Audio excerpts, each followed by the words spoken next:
my friends, and welcome to Tom's Tinkering and Adventures. Well, yesterday I responded to an ad I saw on a classified site for a motorcycle that didn't run and was pretty cheap. Let me show you what I picked up here. Shadows in the way here. This is a Suzuki GS500. You know, I don't even remember what year it is. 1999 Suzuki GS500. I've had a couple of these. These are pretty good beginner intermediate bike. It's real nice commuter bikes. They're reasonably priced. They're reliable. Not super powerful, but they'll go fine on the highway. It's a twin cylinder 500cc engine. And this one didn't run. It was tipped over. We got a broken brake lever here and just a few other little things. This is broken. But what I noticed about it was it would turn on, but it wouldn't start. Well, I've already done the troubleshooting on this thing here, so. All right. These wires here were dangling down. Now what these wires go to is a clutch switch that mounts right up underneath here. Right there. There it is. And that clutch switch is broken. So what happens is you have to have the clutch pulled in order for it to start. And what happens when you pull in the clutch is that it closes the circuit on that switch. So what we've done here is we've just bypassed this switch temporarily. And I need to do some lubrication on this key, obviously. But it does turn over and starts now. So what I would like to do is clean this thing up and get it ready for resale because I don't really want to hold on to it. Overall, it's in fair condition, but I think I can clean it up a little bit, make it look a little bit nicer, and I would like to have it advertised by the end of the day. So stick around here. We'll get her going. I'll show you some of the things that I'm going to do to it. Okay, we're moved into the garage here. I just sprayed a little bit of penetrating oil in there. You can see we have a oil light. The neutral light's not lighting up. We'll have to look into that, but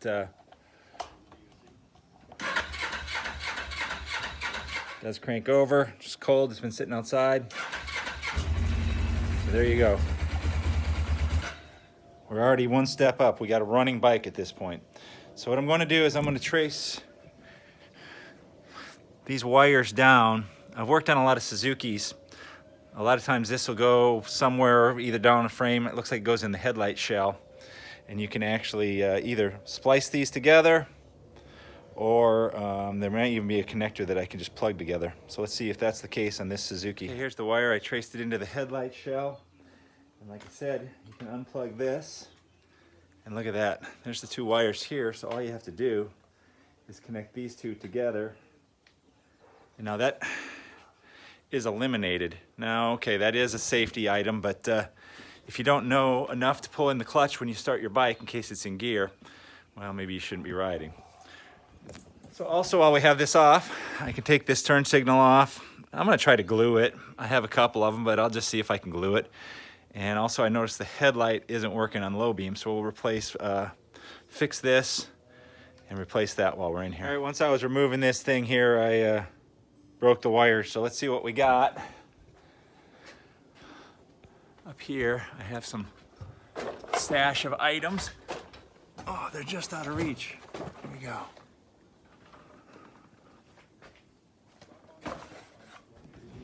All right. This is what happens when you work on bikes a lot. All right. This looks like the exact same one, doesn't it? Yeah. All right, we're ready to go there. Let me grab that. And I also noticed, I don't know what the heck someone was thinking here. They made their own bar ends. But look what I got here. Some bar ends. So we'll put them on. And then let's take a look up here. Right there. There we go. I bet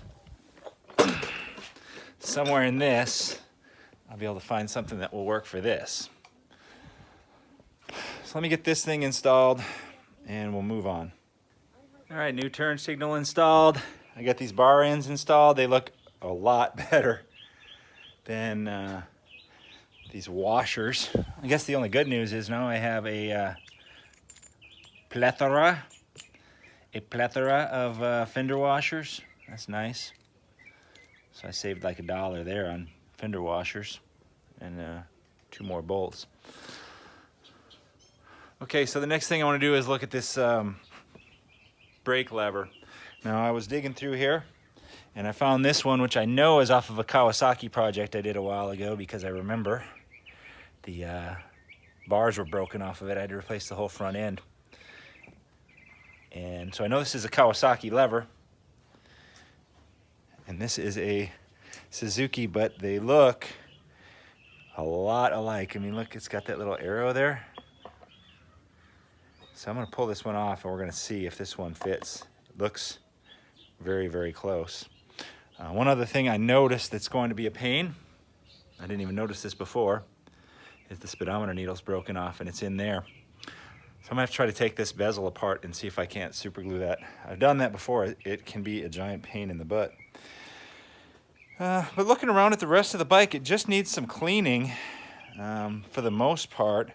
I mean, there's definitely some defects on it, but I'm not overly concerned. I'm gonna flush the brake fluid front and back. I noticed that this is either missing or it looks like it's missing. This bolt is missing. And there's a mounting bolt for this that's missing as well. So I'll take care of those little things, and this needs a little lube, it looks like. But I'm just gonna go through it and do some little minor things, and then we'll clean it up and see what it looks like. The seat was the other ugliest thing on it. I took it off and threw it out here in the sun to warm up. It looks like somebody made that cover. They didn't do a very good job of attaching it, so I'm going to re-staple it, see what we can make it look like. So there's the before.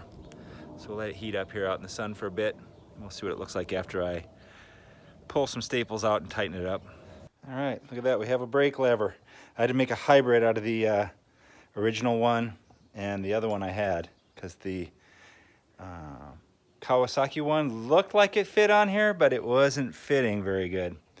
It was actually already pushing on the brake master cylinder a little bit. So fortunately, the two went together, and I have removed the speedometer here. Oh, and while I was in there, we fixed the neutral light. So the speedometer's over here. You can see there's the needle. So if I can get this thing open, I should be able to super glue that together. Part of the problem is these things aren't made to be taken apart. This edge here is crimped down around here. So what you have to do is kind of pry underneath that with a screwdriver all the way around and just try to pry it up. So I'm going to start on that, and once I get it opened up, I'll show you how that works, because that's a long process. This is probably going to take me 15-20 minutes. Okay, so what I've done is I started to peel this up, and it was pretty difficult to get under it to start, but once you start getting it going, then you can just kind of work your way around. Here, let me see if I can get you in here just a little bit better. There you go. And you can just kind of work your way around, and I have this screwdriver that's deformed here, but it works pretty good, this little bent screwdriver. And I just go around like this, and you got to get it opened up a little bit and then go around. This is my third time going around this thing to open it up, because at first it just barely lifted it. And you can tell the places where I got a little impatient because they're all jaggedy, but where I was patient, it's pretty smooth. Yeah, a couple spots here the screwdriver kept slipping off, and there's a reason why I didn't video the whole thing, because you don't need to hear that kind of language on YouTube. All right, and I think, there we go.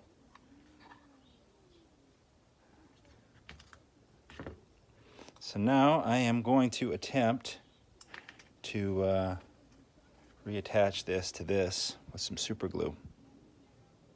And I think that'll work. So I'm gonna clean it all up, and we'll see what it looks like. Hopefully it works.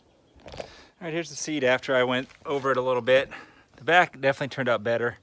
The front, I couldn't get these creases out very good because the fabric at the front is kind of ripped and jacked up. But I think let it sit out in the sun here. It'll come out and it looks worlds better than it did. The speedometer is drying. In the meantime, I flushed the front and the back brake fluid. And then I adapted over this. These are some cheapo Chinese dirt bike foot pegs that I bought for a project that didn't work out. So I had these laying around. I think it looked nicer. This is the stock one on this side.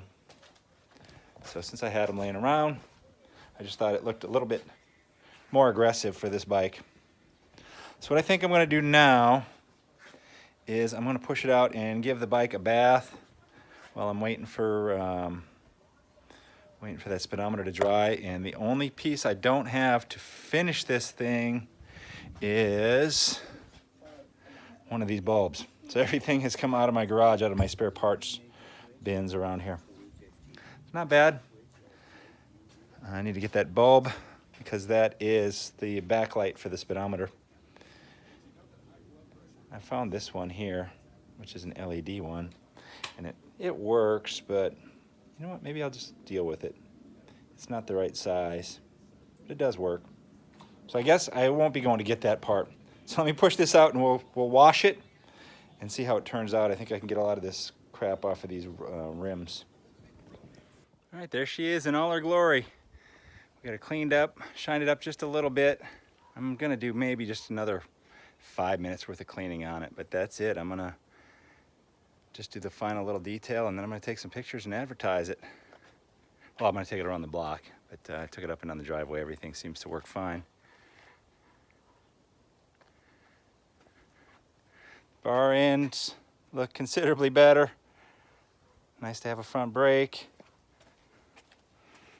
We got our turn signal installed. Speedometer fix. Awesome.